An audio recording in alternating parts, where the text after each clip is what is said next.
5/8/2026 ఆంధ్రప్రదేశ్ రాష్ట్రం సత్యా జిల్లా కదిరిలో బహుజన్ సమాజ్ పార్టీ ఆధ్వర్యంలో మహాత్మా జ్యోతిరావు పూలే గారి విగ్రహం వద్ద దేశవ్యాప్తంగా బీసీ రిజర్వేషన్ల అమలు కోసం బీసీ కమిషన్ చైర్మన్గా పనిచేసిన శ్రీ జింకేశ్వర్ ప్రసాద్ మండల్ గారి 108వ జయంతి వేడుకలను ఘనంగా జరుపుకోవడం జరిగింది. ఈ కార్యక్రమానికి బీజేపీ జిల్లా కార్యదర్శి మరియు కదిరి ఇన్ఛార్జ్ యాదగిరి రామచంద్ర ప్రసాద్ గారు అధ్యక్షత వహించగా ఈ కార్యక్రమానికి హరిప్రసాద్ గారు, మరి కాదభాష గారు, రామచంద్ర గారు, రెడ్డి గారు, ఇట్లా అందరూ మిత్రులందరూ హాజరయ్యారు. వాళ్ళందరికీ జయభీములు ప్రత్యేకంగా తెలియజేసుకుంటున్నాం. ముఖ్య అతిథిగా బీఎస్పీ రాష్ట్ర కార్యదర్శి మరియు పుట్టపర్తి ఇన్ఛార్జ్ అప్పావతి గోవింద్ గారు హాజరై మాట్లాడుతూ ఈ భూ ప్రపంచం మీద బీసీలను మోసం దగా చేస్తున్న ఏకైక వ్యక్తి గౌరవ ముఖ్యమంత్రి నారా చంద్రబాబు నాయుడు గారిని మాత్రమే నిస్సందేహంగా చెప్పవచ్చు. ఎందుకంటే 2024 ఎన్నికల్లో బీసీలకు స్థానిక సంస్థల్లో 34% రిజర్వేషన్ అమలు చేస్తామన్న హామీని అమలు చేస్తున్నామని 2026 ఆగస్టు 18వ తారీఖున సీఎం చంద్రబాబు గారు ప్రకటించారు. ఇదే సందర్భంలో చంద్రబాబు గారు మాట్లాడుతూ ఈ 34%పై ఎవరైనా కోర్టుకు వెళితే బీసీ ద్రోహులుగా మిగిలిపోతారని అన్నారు. మరి దీనిని బట్టి ఈ 34% రిజర్వేషన్ చట్టం పరిధిలో నిలబడమనే విషయం చంద్రబాబు గారికి తెలిసే చెప్పడం జరిగిందనే విషయం స్పష్టమవుతుంది. అంటే దీని అర్థం 34% రిజర్వేషన్లు వ్యతిరేకించే వారి వెంటనే కోర్టుకు వెళ్లాలనే తరహాలో చెప్పడం జరిగింది. ఇప్పుడు చంద్రబాబు గారు కోరుకున్న విధంగానే కొందరు 34% అమలు చేస్తే 50% పరిస్థితి ఆడుతుందని కోర్టుకు వెళ్లడం కూడా ఇప్పుడు జరిగింది. రాష్ట్రంలో రానున్న స్థానిక సంస్థల ఎన్నికలపై 2026 ఆగస్టు 19న బుధవారం ప్రభుత్వం హైకోర్టులో నివేదిక అందజేయగా హైకోర్టు ఎన్నికల రిజర్వేషన్లో 50% దాటకుండా ప్రభుత్వానికి సలహా ఇవ్వండి అంటూ రాష్ట్ర అధికారి జనరల్ సూచించడం జరిగింది. అయినా స్థానిక సంస్థల ఎన్నికల్లో బీజేపీకి 34% రిజర్వేషన్ వర్తింపజేస్తూ రాష్ట్ర ప్రభుత్వం 2026 ఆగస్టు 20న గురువారం ఈవోలు 1065/105 ద్వారా ఆదేశాలు ఇవ్వడం చూస్తే బీసీలను పక్కాగా మోసం దగా చేయడానికి నిజానికి ఉమ్మడి ఆంధ్రప్రదేశ్ రాష్ట్రానికి సీఎంగా ఉన్న కిరణ్ కుమార్ రెడ్డి గారు 2017 జూలైలో బీసీలకు 34% రిజర్వేషన్తో సర్పంచ్ ఎన్నికలు జరిపారు. వీరి 5 సంవత్సరాల పదవీ కాలం 2018 జూలైలో ముగిసింది.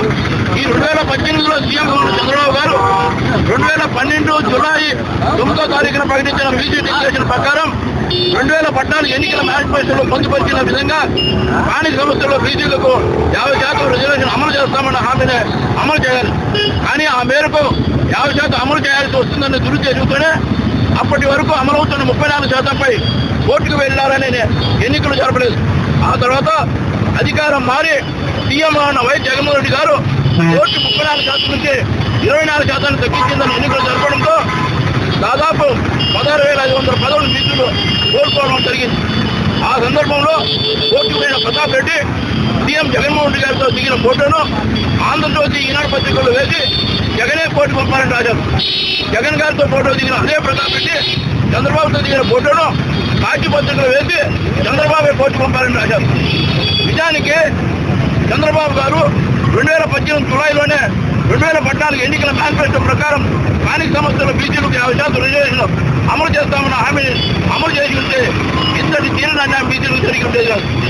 తెలుగుదేశం పార్టీ బీసీల పార్టీ అంటూ నిత్యము భ్రమింపజేస్తున్న సీఎం చంద్రబాబు నాయుడు గారు 1995లో సీఎం చేపట్టి టీడీపీ రాష్ట్రాధ్యక్షుడు చేపట్టినప్పటి నుండి ఇప్పటి వరకు బీసీలు మోసం చేస్తూ రావడం జరుగుతుంది. ముఖ్యంగా చట్టసభల్లో బీసీలకు 33% మాత్రమే రిజర్వేషన్ కల్పించాలని ఏ శాస్త్రీయ గణాంకాల ప్రకారం తీర్మానం చేశారు. కానీ కేంద్రానికి 2004 ముందు ఒకసారి, 2014 సెప్టెంబర్ 6వ తారీఖున రెండోసారి, 2024 సెప్టెంబర్ 18న మూడోసారి పంపి ఇలా 20 సంవత్సరాల పైగా బీసీలను మోసం చేస్తూ రావడం జరుగుతుంది. 2012 జూలై 9న ప్రకటించిన బీసీ డిక్లరేషన్ ప్రకారం 33% అంటే 60 పైగా టీడీపీ తరఫున బీసీలకు ఎమ్మెల్యే టికెట్ ఇస్తామని హామీ ఇచ్చారు. ఆ మేరకు 2014, 2019, 2024 ఎన్నికల్లో బీసీలకు 60కి పైగా టికెట్ ఇవ్వాల్సింది. కానీ ఒక్కసారి కూడా 60 టికెట్ ఇవ్వలేదు. అలాగే బీసీలకు ప్రస్తుతం ఉన్న రిజర్వేషన్లను 33% పెంచడం, బీసీ ఉద్యోగులు ప్రమోషన్ల రిజర్వేషన్లతో పాటు అదనపు సదుపాయాలు ఇలా అనేక కల్పించడం జరుగుతుందని వీటిలో ఏ ఒకటి ఇప్పటికీ అమలుకు నోచుకోలేదు. అలాగే ఒక్క రూపాయి ఖర్చు అవసరం లేని బీసీ రక్షణ చట్టం అమలును పూర్తిగా కాలయాపన చేయడం అనేది చంద్రబాబు గారి పక్కా ప్రణాళిక. ఈ పక్కా ప్రణాళికలో భాగమే 8 మంది మంత్రుల కమిటీ ఏర్పడి దాదాపు 2 సంవత్సరాలకు పైగా అయినా బీసీ రక్షణ చట్టము ఇప్పటికీ ఉలుపు పలకలేదు. 2024 ఎన్నికల బీసీ డిక్లరేషన్లో టీడీపీ అధికారంలోకి వచ్చిన వెంటనే 50 ఏళ్లు నిండిన ప్రతి బీసీకి 4,000 పింఛన్ ఇస్తామన్నారు. ఈ ప్రభుత్వం వచ్చి దాదాపు 27 నెలలు అవుతుంది కనుక ప్రతి బీసీకి ఈ ప్రభుత్వం 1,80,000 రూపాయలు బాకీ పడుతుంది.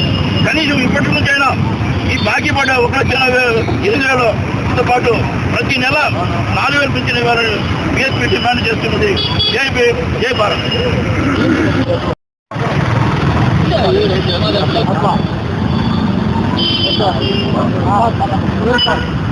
బీపీ మండల్ గారు, మండల్ గారు, బీపీ మండల్ గారు, బీపీ మండల్ గారు, ఐక్యత, ఐక్యత, ఐక్యత, ఎస్సీ బీసీ మైనార్టీ ఐక్యత, ఎస్సీ బీసీ మైనార్టీ ఐక్యత, ఎస్సీ బీసీ మైనార్టీ రాజ్యాధికార Bahujan Samaj Party, SC BC minority రాజ్యాధికార Bahujan Samaj Party, SC BC minority రాజ్యాధికార బహుజన సమాజ్ పార్టీ, బహుజన ఐక్యత, బీపీ మండల్ గారు, బీపీ మండల్ గారు, బీపీ మండల్ గారు, బాబాసాహెబ్ అంబేద్కర్ గారు, బాబాసాహెబ్ డాక్టర్ అంబేద్కర్ గారు, మానసి కాంతిరామ్ గారు, మహాత్మా జ్యోతిరావు ఫులే గారు, మహాత్మా జ్యోతిరావు ఫులే గారు, బీపీ మండల్ గారు, బీపీ మండల్ గారు, బీపీ మండల్ గారు, బీపీ మండల్ గారు, బీపీ మండల్ గారు, బహుజన ఐక్యత.